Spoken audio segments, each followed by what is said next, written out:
Episode 80 of Outlander Cast is brought to you by MinuteWithMary.com. It's a new website that we've got going on where I'm going to be selling makeup because I am doing all sorts of makeup looks based upon, you've guessed it, Outlander. Okay, you can check it out at MinuteWithMary.com. Goodbye, Claire.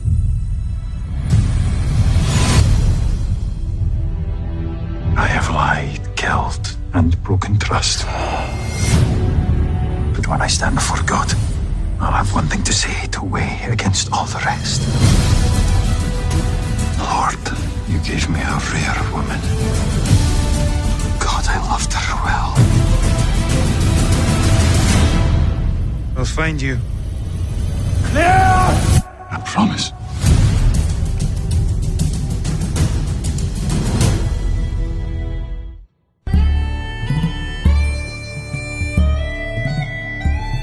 All the way from Cranston, Rhode Island, welcome to Outlander Cast. It's a podcast dedicated to the show Outlander on Stars. Sing me a song of a lass that is gone.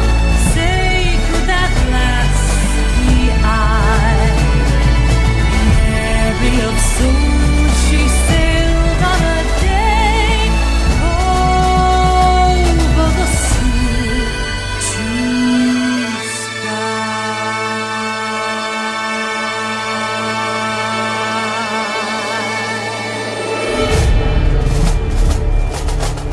Hello, everyone, and welcome. I'm your host, Mary Larson. My name's Blake, and I wish I were a little bit happier with the teaser. I wish I were a little bit happier with it. You should just be happy you have anything. That's true. I will admit I'm that a glass half full, in case you guys don't know. That's why she's the better half of us. It's like when we got the announcement that it might be coming out in September. I was like, yay! And people were like, Mary, that's forever. And I'm like, but at least it's coming this year. And it may not. But we'll get to that maybe in another episode. Damn you, writer's strike. I'm just teasing it out there. We may have a writer's strike. It's possible. Okay. It is certainly possible. But, Okay. you know, instead of getting negative, and I don't want to do that. I don't want you to be negative either. Being negative is not what I want to do here, because I am positive. I am happy about the fact that we do have Outlander at hand. But I think the point of this episode is to, talk about what we saw, and also, in my eyes, talk about the reason for teasers and the whole point behind the practice of teasers. And now we're actually getting to the point in the Hollywood world where we're having teasers for trailers now. Yeah. Like they'll say, okay, the trailer comes out tomorrow. But they'll have a teaser for that trailer, right? And that to me is good, but bad in the sense because it sets expectations, I think, for serious fans, fans like you and I, or the people who are listening to our voice right now. Yeah. These people, us nerds, we take it seriously, man. We want to make sure that we get what we expect, but also what the best is that these studios have to offer. And the reason why I'm not as excited about this trailer is because I don't think it's the best that Sony or Tall Ships has to offer. Do you know what I mean? You're just so negative. I'm not negative. You totally are. So, all right, well, you know what? What do you mean it's not the best they have to offer? Well, you know what? Let's talk about positive things first. Please. And then we're going to talk about perhaps something that maybe we wish that they could have done better. Okay. And then we'll talk about the whole reasoning for trailers and stuff like that. Before we do this, though, we need to remind you, if you're a new listener to Outlander Cast, Blake has not read the books. So this episode is spoiler-free. Right. I will drop a couple little things here or there, and those of you who are book readers will be nodding your heads. If I ever say anything that is interesting, when I say that to Blake, it's just because he makes up theories that may or may not be true. But I have read them, so just know I'm there with you. And we do have an awesome blog post by our esteemed associate editor. Yes, Janet Reynolds on outlandercastblog.com, where she does drop a little more spoilerific discussion. So, okay. So well, let's get into the rest of the episode. Yeah.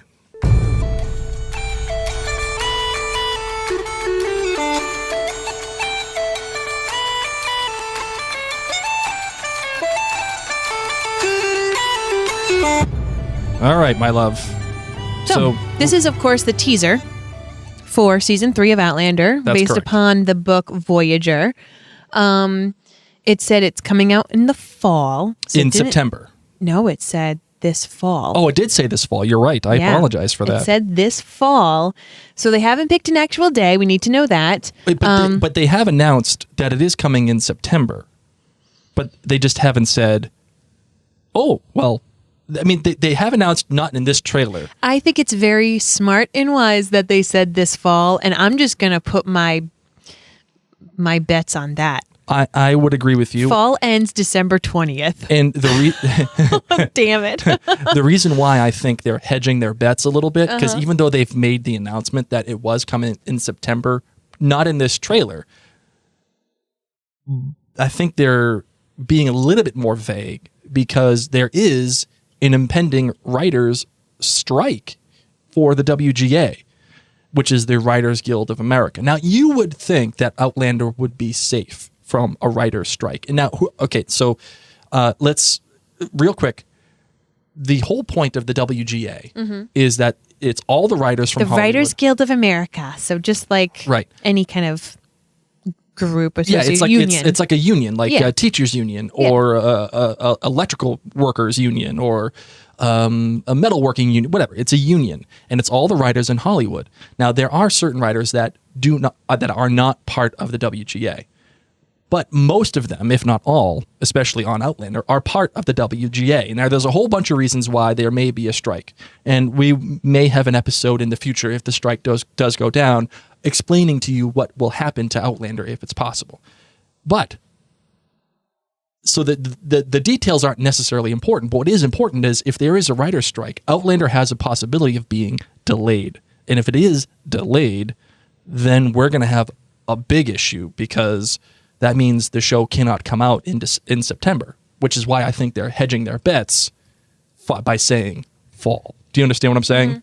So I think that's what's happening here. Regardless, what we do know is that it will be 13 episodes, and it will obviously, of course, be based upon Voyager, the third book in the Outlander series. And one thing that the president of programming for Stars, Carmi Zlotnick, said is, while Droughtlander will last just a little longer, we feel it is important to allow the production the time and number of episodes needed to tell the story of Voyager Yes. book in its entirety.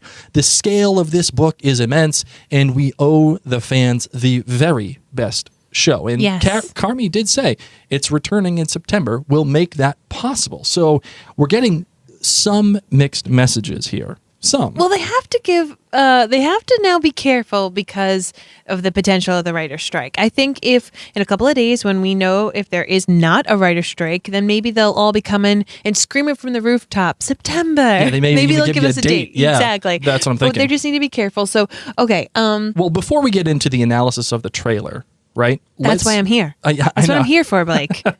Why don't we read the synopsis of season 3 that we have been given from Stars? Okay, so the story's going to pick up right after Claire travels through the stones to return to her life in 1948. She's now pregnant, of course, with Jamie's child and struggles with the fallout of her sudden reappearance and its effect on her marriage to her first husband, Frank. Meanwhile, in the 18th century, okay, we've got the two timelines going on at the same time, guys. Jamie suffers from the aftermath of his doomed last stand at the historic Battle of Culloden, as well as the loss of Claire. As the years pass, years pass. Those of you who are not book readers, that's right. Years pass, because remember, it's 20 years later, and Claire goes back to Scotland to go visit Scotland. So a lot of time goes by. As the years pass, Jamie and Claire attempt to make a life apart from one another, each haunted by the memory of their lost love. The budding possibility that Claire can return to Jamie in the past breathes new hope into Claire's heart, as well as doubt. Separated by continents and centuries, Claire and Jamie must find their way back to each other. As always, adversity, mystery, and adventure await them on the path to reunion. That's right, reunion. And the question remains, when they find each other, will they be the same people who parted at the Standing Stones all those years ago? By the way, Yeah? I have the best outlandish theory of the week. I think this might be my most favorite outlandish theory of the week, and you're going to get a bonus one today. I can't wait to say interesting. It's going to be awesome. All right. I'm so excited. Okay, so we're going to go scene by scene in the trailer. You good with this? Yeah, I'm great. Let's do it. Is this what you've got rolled up? You do have it rolled up. Look at you. Okay. I do. Okay, so we start off, and it's Jamie saying goodbye to Claire. Right. His whole beautiful little short monologue that everyone fell in love with. Right, and the hand touching the stone. Oh my God. You just Right. want to cry again in these 30 seconds. So you're just seeing them sad, going away at the stones. Breaks my flippin' heart. Talking about, God gave me a beautiful woman. And I loved her and well. I loved her well. Okay, great. Yes, you did. Okay, it says this autumn. This autumn. This autumn. I feel like it said this fall on a different version that I saw, but this one says this autumn. Whatever, it doesn't matter. Okay, then crap tons of dead people. Right. Thank God this isn't The Walking Dead, because Jamie would not survive Culloden. I tell you what, this shot, snowy shot, it's cold, man. It can be cold in April. It's cold sometimes in Rhode Island in April. You see the people with the torches. I mean, bodies upon bodies of bodies. I can't handle it. And we see Jamie open his eyes, not looking so good. Not in a good shape. And No. this is clearly after Culloden. Yeah. This is clearly the Nighttime. result of what is happening. He is covered in mud. So, I mean, that's like he could be there with the bodies. And then there is something that came on EW, Entertainment Weekly. They actually had Ron Moore speak about this. And Ron says, it just felt like for the TV show, we've been promising this for a while, and it just felt like we should have something as it relates to Culloden. And we should give the audience some sense of what happened on that moor, which I think is an absolutely right choice. They're probably going to open up the season in two different ways. One, which is they're just going to have Claire living her life, doing her thing in the 1940s, or they're going to open up with a battle. Now, if it were me, I'm opening up with the battle. I hope they open with Culloden. I do too. I think just to grab our attention, if someone's a brand new, what's this show? I feel like Culloden would just captivate you. People see battle scenes, but this is like Highlanders going to war. You don't see that in a lot of battle scenes. Right. And the fact that you get to open up your season with a huge punch the way that you could with that, given how you ended it a little bit. Yeah. I really loved the episode, but in terms of the penultimate episode and the way that it ended, it kind of ended in a sputter for me a little bit. So I would love to see them come in with a real punch and then kick the season off really well, and then build from that moment, build from the moment of Jamie and who I imagine would be fighting him, which is Black Jack Randall. Oh. I imagine Black Jack Randall will be there. And I imagine that it's probably not going to end well for BJR. That's just my opinion.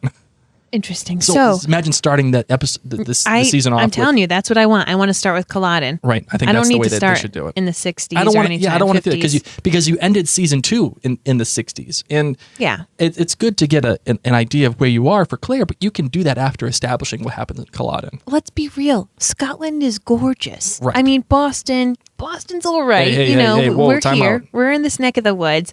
But if we could open up, like, I would love a beautiful shot around Scotland and then cutting to seeing the chaos. You know what I mean? Like, make us fall in love with Scotland for 2 seconds again and then see what's about to happen. That's what I would love. Or what I would like to see is like this beautiful shot, on like the Scottish horizon over the Highlands, and all of a sudden they start panning back, and then you see this big battle scene. Yeah, exactly. Like that would be freaking awesome. We did get a gorgeous shot of Scotland Yes, we did. in the teaser, and of course, It looks like Lallybroch to me.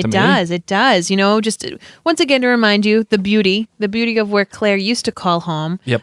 Very, very short while you were there, and then we got Jamie dressed up very finely. Yep. Riding a horse. Looking a tad older in this scene. Really, I could barely opinion. see his face in that one. How do you tell he's older? He's in a shadow. Looks a little bit more haggard. I'm not gonna lie. That's the way that it felt to me. Oh my God. Blake, he's like literally black. Listen, because it's a shadow. Maybe I'm looking for something, anything to make the To man show not that he's perfect. aged? Yeah, Okay. I know. Listen, and then the next shot This My is what I want to absolute open. favorite shot. Yes, the shot of Jamie. It looks like it's the sky is gray. We don't know what time of day it is. Everyone is fighting. You see the redcoats. You see the Highlanders, and he's just glancing like, oh man. This looks great, and this to me is when I feel like he sees Black Jack Randall on the battlefield. Ooh. And he looks over and he sees him. And he's like, "Oh, dude, that's it. I just lost my girl. I seen her disappear into these rocks." And I've now had This it is with the you. next day. How crazy is that? This is the next day after saying goodbye. Right. Like what? He's had a bad 24 hours. And the other thing I like He about had this a bad too, day. The other He thing, needs that song. the other thing I like about this too is that the coloring it's exaggerated. And do you remember the movie Alexander? Yes. The one that I made you watch with Colin Farrell about Alexander the Great. How could I forget that one? There's a point at the end of the movie when there's a big battle, and Oliver Stone, the director, chose when Alexander got hurt in the battle to heighten all the colors, like make everything bright white and bright red and bright orange, and like just to exemplify and capture the emotion and the density and the injury of that time. And that is the same feeling I got from this shot. Now, it might just be the coloring of the trailer, although I doubt it because everything else looks color corrected for Yeah. the rest of the trailer. So if they were to choose to do something like this to make it a lot more vibrant, Cinematic, I would call yeah, it. given the nature of what's happening in this frame, if they shoot the whole battle like that, and you also have this to compare to Preston Pans. Preston Pans was very foggy. It Yep. was very dense. It was very Gray. blurry, gray, blue. And this is the exact opposite. Very defined, very high color, warm, red temperatures. To make both of them that separate Yeah. is a really smart choice. I want this in the first 5 minutes. I want to see this shot. And I'll tell you why. I mean, it's gorgeous. We're all going to be looking forward to this shot in the first episode, of course. Yep. Okay, let's be real. Sam Heughan is stunning. And in the shot, he is. And Yes, in he the is. shot, he's stunning. And I just keep thinking about all of the people who have not yet watched Outlander. Mm-hmm. And how can they grab them in a season 3 premiere that makes them say, oh my God, what have I been missing? Right. And this shot right here with him gazing off, This is the money shot to me. this is the money shot, and I want it in the first 5-10 minutes. So if somebody is new, or if someone had doubts after season 2, because season 2 was rough on some people. Sure. On multiple levels, by the way. Yeah. I think I want this. I want you to pull at my heart. I want it to be cinematic. I want it to blow my socks off. And this, I agree with you. This is my favorite shot of this teaser. And the other thing you cannot look past is the fact that it comes at about 15 to 16 seconds into the trailer, which is the exact halfway point of the trailer. Mm-hmm. That is the culmination of what they're trying to give you in terms of, look what's going to happen. This is what we've built up to. And now after this is when they start ratcheting down the rest of the shots. You start seeing other random shots start to appear. Like the next one is Claire just sitting with a brooch. Claire with all of her doctor medical comrades with her brooch. That brooch is pretty. It looks like a little flower. It does. And Little gold flower. And the coloring obviously is a lot dyed down again. Yes. It's reined back in. She looks like she's staring off into something. She's watching something. Now we see Joe Abernathy, who you don't know, but you've heard his name because he's been announced as a new cast member. We see him Yes. in the bottom right-hand corner. So obviously he is part of what is happening in the future with Claire. Yeah.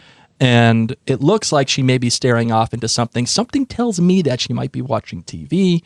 And if given the time, it sounds like Cuban Missile Crisis to me. Okay. Maybe even like if it's that much later, perhaps Kennedy's assassination. Yeah, whatever it is these people are watching is shocking them, and it's very sad and frightening. I would think that it would be Cuban Missile Crisis because you have the duality of the Cuban Missile Crisis along playing with Culloden and the fall of the Scottish Highland culture. I mean, you could also see it as the fall of like Bonnie Prince and the fall of JFK. Right. Another young. Right. You So know. you have her worried about obviously this is years later. Yes. So, but it's in terms of the theme, it's relatively similar. Next shot, Brianna. Okay, wearing her cap and gown, smiling at her parents. Girlfriend has $1 million smile, and Claire and Frank sitting next to each other, beaming. Relatively happy here. I wouldn't even say relatively. Look at her smile. Yeah, well, obviously she's proud of her daughter. They're Now, so proud. here's a question: is this happening? This must be happening prior to what we saw in Dragonfly and Amber. Oh right? yeah, this has to be high school graduation. Correct. Yeah. Correct. Okay, good. I just want to make sure. Of course. I mean, Frank's alive, right there. Is that what you're saying? Yeah. Yes, Frank is alive. I don't know what you're trying to. Oh yeah, what because time- Frank was dead at Yeah. that point. That's right. Okay, I forgot. Okay. And she doesn't have her gray streak. I think the gray streak might be gone this season. I don't know. I'm not sure because they're going to have to get to the point where she actually gets back. And when she gets back, what does that say about the time travel, right? Does she go back to her former self? Or was she just graying it up to be trendy? That was a trend. People straight up streaked gray hair for trend. Well, listen. Maybe they'll play it off that way. I doubt that's going to happen. So, but she has the Jackie O hair. Well, I'll tell you this. If this is Bree's high school graduation and Claire doesn't have any of that grease streak going on, So what does it say? That we're showing here that there's going to be, at least within the Claire time period, we're going to see an episode.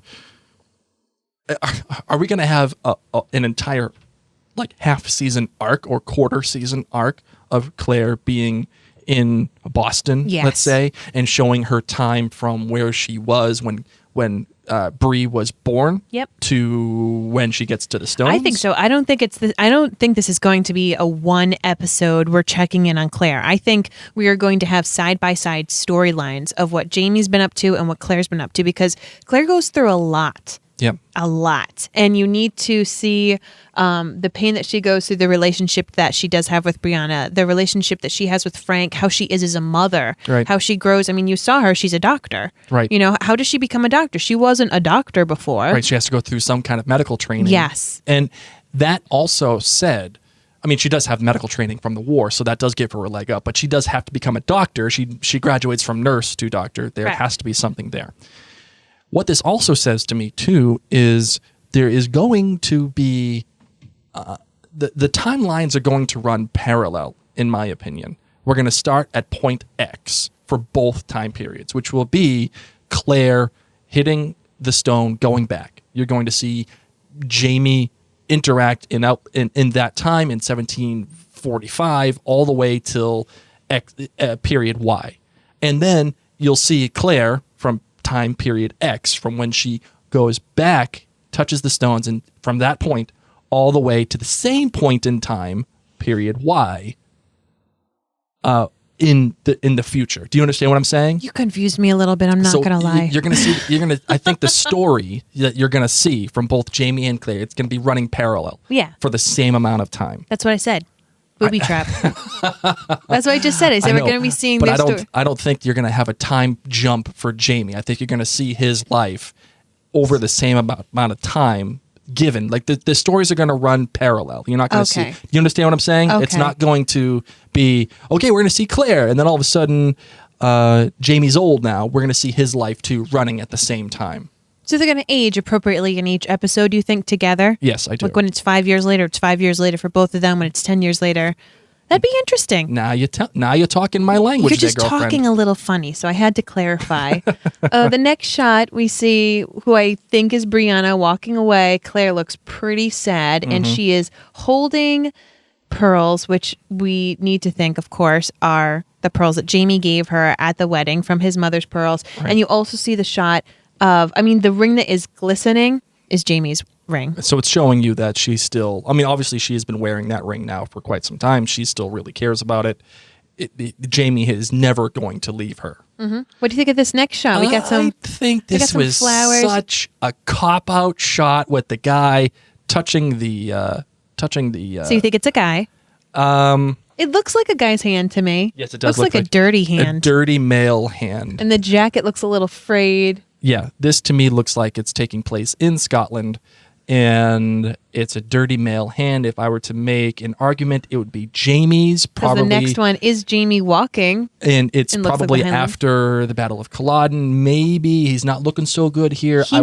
His jacket is a little. I'd probably say Little this old. is like halfway point when he realizes Claire's not coming back, and it's been a long time. It's been a long time since What do you think he's been doing?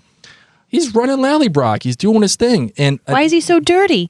maybe he's farming. Perhaps he just got into a fight. When I saw Jamie farming last, shoveling hay, he did not look like this. You guys all know that shot with the kilt. There's a lot of like gifs of him just like But he- shoveling and turning. But he also hadn't lost Claire at that point, the love of his life. Is he wearing black because he's emo? He wishes the sun were as black as his heart. Yes. Yes, that's what I think is happening. Oh my gosh. Okay, so the next shot is Brianna's birthday. And she is It's turning 16th. 16. Yeah, we see it. This, however, shot pissed me off the most out of all of the shots because Why? this right here is a perfect movie shot. All of the presents are perfectly positioned so that it faces the camera. All of the cards, which who the heck puts birthday cards in front of their dining room seat? You guys have to look at the shot. Okay, it's a 3-person table. There is no chair in front of us. They're all on the same side. So they have 3 chairs, not 4 at this house. You know, you buy it in a set of 3. You have Frank standing next to Brianna. Claire's on the other side. I think it's interesting that, of course, they're not standing together. They're both on opposite sides of Brianna. Brianna's who brings them together. Brianna is their light. Oh, look You know, at she's you. emanating this light. But in front of Claire's chair are like all of these cards that are perfectly facing the camera. Like when someone opens a birthday card, they don't stand it up perfectly right there on their dining room table. They like lay it all down in a pile, or you could put Right. them on a mantle. Nope, she just put them all in front of Claire. Claire's not going to get to eat cake because there's perfectly lined up cards there. So more evidence to the fact that we're going to see an entire life happen Yes. for Claire within this time frame. Because we saw the shot of graduation, which is much later. We got to see this shot. I think the shot of Brianna when Claire's holding her pearls looks a lot younger. All right, and then we got this really, really quick shot of Jamie hugging somebody. Hugging a little kid, it looks like. Yep. Maybe, perhaps. And I think this is going to play into my sudden theory of the week, so I will not comment on that. Okay. And then we have Claire, of course, running. She looks like she's in her hospital garb. She's got some surgical garb going on right there. So some clearly trying to save someone's life. Doesn't perhaps. have a little hat, little hair covering though, or a mask. No, well, this She is needs the to get that, 60s. man. She don't care about that. You gotta sanitation. Let's get real. And then there's this really interesting shot. Oh, where'd it go? Come on. All right. What the heck's going on here? It's so quick. I can't even get it. It's Okay, like yeah, it's Jamie shooting. It's Jamie shooting some dude, and it's inside, by the way, and perhaps a duel. Although I doubt a duel inside. It looks like this is a really rash act from Jamie. It's a very fancy house. We've got this beautiful gold framed picture in the You have background. what looks like either guests. I don't think they're servants. They're both. I don't think they're servants. I think they're guests at some particular party, perhaps. And an okay shot. I think it might be a duel. Look at this guy. Who do you think he's shooting there with his white hair? Looks This like white robed man. It looks like white wigged, I should say. It looks like somebody of obviously high placement. Yes. And it looks like Jamie is not happy with this person. I would put this person on the level of the Duke of Sandringham. Wow. And it probably is this person's house. I doubt that it's Jamie's. It doesn't look like something that Jamie would have. So You doubt this is. I will tell you that. Yeah, this is not Jamie's house. I'll give that's you what that. I'm saying. So it doesn't look like something that Jamie would have. Thus, I probably imagine he is at this person's house or at a gathering, and he's got some business with this guy. It looks like maybe he's wronged Jamie in some way. I'll tell you what. This is Jamie. This is Jamie being a child of May. This is Jamie being a Taurus right there. He's Yeah, I pissed. wonder if it happens to deal with the child that he is hugging from the previous capture, the previous scene. This I don't bullet know. looks really cool. They did some good CGI on it. That does look pretty That good. little explosion. All right, so then we go from Jamie shooting to now Jamie is wet. This looks like a follow-up after Culloden. It's the same shirt that he was wearing.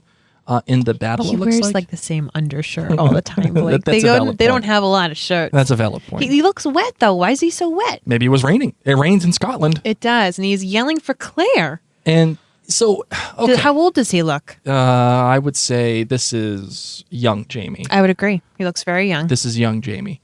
And then obviously we have, it says Outlander, and then the trailer is then finished. The end. The end. Okay. They've done a couple of things here. They have tipped their hat that Jamie expects Claire to be where he is at the end of this trailer. He's calling out for Claire. And not Claire like, oh my God, Claire, like, I miss you. But like Claire, like looking for her. Maybe he's in this fragile mental state, like a PTSD state because of the battle. And maybe he thinks maybe it was a dream. Maybe I screwed it up. Or hopefully Claire didn't leave, thinking like, oh, maybe if I go back here, Claire will be here as well. That to me is a little bit of a problem because it's tipping its cap in that it's showing you Jamie expects Claire to return. And I, as a viewer, don't want to know Claire returns. I want to think she might. We are left off with her saying, I have to go back. The problem is that everyone has been saying until they return. Like, it's not even in question that they return. Everyone has come up from stars. So I'm sorry, all of you who are just show watchers, but cat's out of the bag. They're going to return at some point. The question is what and what happens between then. And what I really liked in this line from whoever it said in stars is the question remains, when they find each other, will they be the same people who parted at the Standing Stones all those years ago? So it's not, will they get back together? It's how did they get back together? Who did they become in the meantime? And are they still going to be as compatible? Right. After they've gone through everything they go through. Right. And so, okay, I mean, you can glean that from this trailer. And the issue that I have with this trailer, teaser, there's a distinct difference. Yes, there is. A distinct difference. And let's go over that right now. There are these things in Hollywood that you have that are teasers and trailers. Teasers are meant to do what they say, which is tease you in what is to come. It's generally between 30 and 40 seconds. It generally just touches on what the visual palette is and also the tonal palette is for the rest of the season or the rest of the movie or whatever it is. It just gives you a taste. The trailer is meant to give you a whole lot more detail in terms of story, again, visual palette, and then also what the plot will entail. So you're not going to get much from a teaser, which is the hard thing for this teaser, because if you recall, in season 2, they withheld all footage until they put out a 2-minute, 15-second trailer. And it gave you a good insight onto what was going to come in season 2. This is only 30 seconds. And what it accomplishes is not very much. It just says, okay, they're separate and that's it.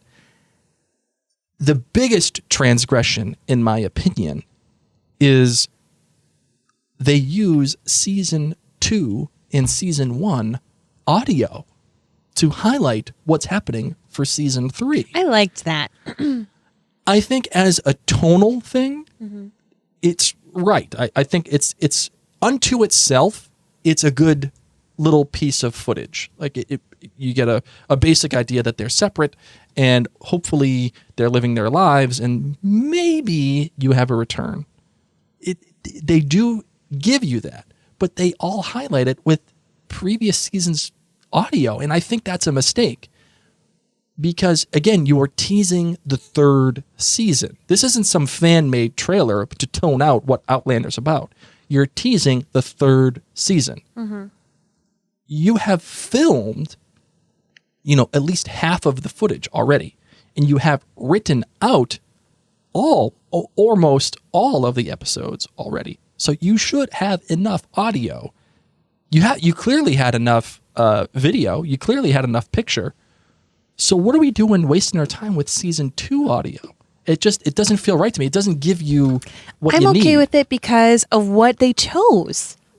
Yeah, but it doesn't tell you anything other than I love my wife, I love Claire, and I loved her well. But see, I like it because in none of these shots did we see Claire and Jamie together at all. It's literally all about them being apart and the hardships they're not they going go to show through. you them together because I think they want to create some sense of separation between the two. Yeah, but that's why I like that the audio was there. Yeah, but if that's the case, that audio comes from when the two of them were together. And that, to me, does not scream season 3. It should be audio of Jamie saying, "Where's Claire?" or yada yada. And they do get to that point at the end where him calling out for Claire, which is nice. But again, it then goes into the exact opposite of what they're trying to accomplish, which is showing the separation. And then that's it. They don't want to necessarily, I don't think they should necessarily tease that they're going to get back together. That separation should be not final, but it should be ever present. And I don't see that happening in this teaser. And it's only highlighted and it's only exaggerated by the fact that they're using season 2 audio. That is to use that as what is going to come for season 3. Like if you look on YouTube, right? And you see a bunch of YouTube videos that are made by people. What they do is they're like, all right, I'm going to take season 2 audio and video and put it together and make it look like a season 3 teaser. It's cheesy and it's not done well for the most part on YouTube, but that's what they do to get, these fan-made trailers. This to me felt like a fan trailer or a fan teaser. And I feel like because of that, Stars and Sony and Tall Ships aren't giving the best of what they have to offer in terms of what they're trying to accomplish with season 3 coming. And then again, you also have to call into question why the teaser exists at all. And I'm not saying that they shouldn't have done it. I'm saying, why is the teaser there? And when did it air?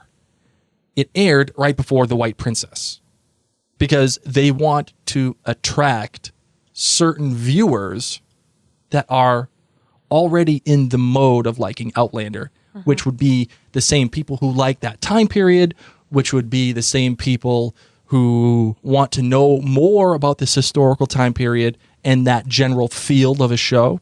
So they're saying, okay, let's get a lead in here of all the Outlander people because it's the most popular show that we have. Let's get a lead in for their trailer, for their teaser, and then hopefully they'll stick around for The White Princess, and that will get more viewers for The White Princess, and everybody's happy. Yes, that makes sense.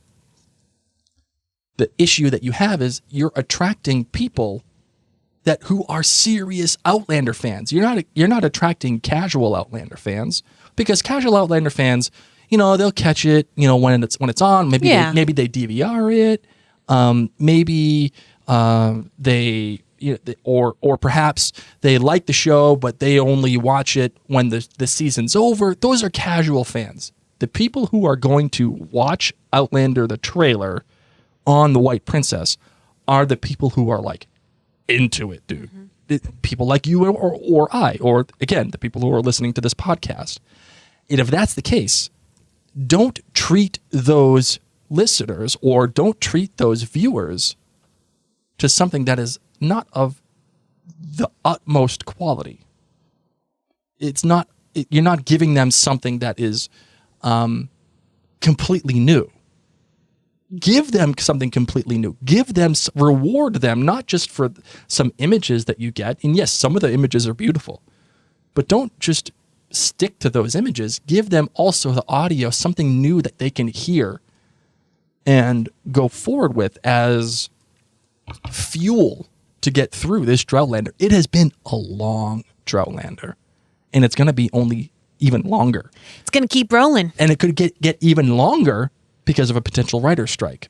So that's why I'm not displeased with the trailer. I'm pleased. I'm happy. I think that there were beautiful shots.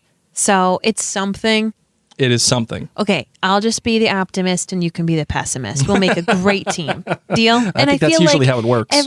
Every listener of this podcast, you can relate hopefully with one of us. So that is our take on the trailer. As Blake has mentioned, if this writer's strike does happen, we are going to have a very special episode about what it could possibly mean for Outlander. Right? Yes, 100%. So there you go. All right, I think it's time to close out the show. Oh, no. Oh, Why no. not? Oh, no, your my friend. sudden theory. Wait, My your outlandish theory of the week. All right, you ready for this bad boy? My outlandish theory of the week is this. You see Jamie and Claire living their separate lives. Claire is married to Frank, obviously, and she has lived her life. She's going to give birth to Bree. She is going to be with Frank, and they're going to have their lives separate. Jamie is going to have the same thing. Jamie, in my opinion, will live his life. He's going to get married, and he's going to have another kid. And I bet who he is hugging is his kid. And I bet that the guy he is shooting is about his kid. Something happened with his kid somehow, some way, and that guy who he shot is responsible for it, and he bangs him out. But the coup de grace, the whole reason for this entire outlandish theory of the week. Are you ready for this? I have to hold on. I have to like put on a smile and look. All of you ask me like, how do you not give anything away? I'm staring off at rhododendron bushes, drinking a coffee colada, Okay. not looking Blake in the eyes. Okay, tell right. me your outlandish theory. The coup de grace. The coup de grace is he is going to get married to leg hair. And there is a reason why they didn't just bring her in as a foil for Claire. They brought her in because she is getting married to Jamie, and it's foreshadowing for what was to come. And I don't know if he gets married to her because he's forced to, or he just, he has nothing else going on. But I'm telling you, he gets married to leg hair, and it is going to be a big problem when Claire comes back. Blake hair, a.k.a. Leary. Yes. So that is my outlandish theory of the week. Interesting. So that is that. Mock me. Please hang up and try again. That's right, Bonnie Prince. Mock me on that bad boy. Put it in the books. Are we going to see him? Put it in the books. We're going to see Bonnie Prince? No, I think we're done with him. R.I.P. I R.I.P. think we're done. Are you ready to close out, my love? Yes. All right, let's do it.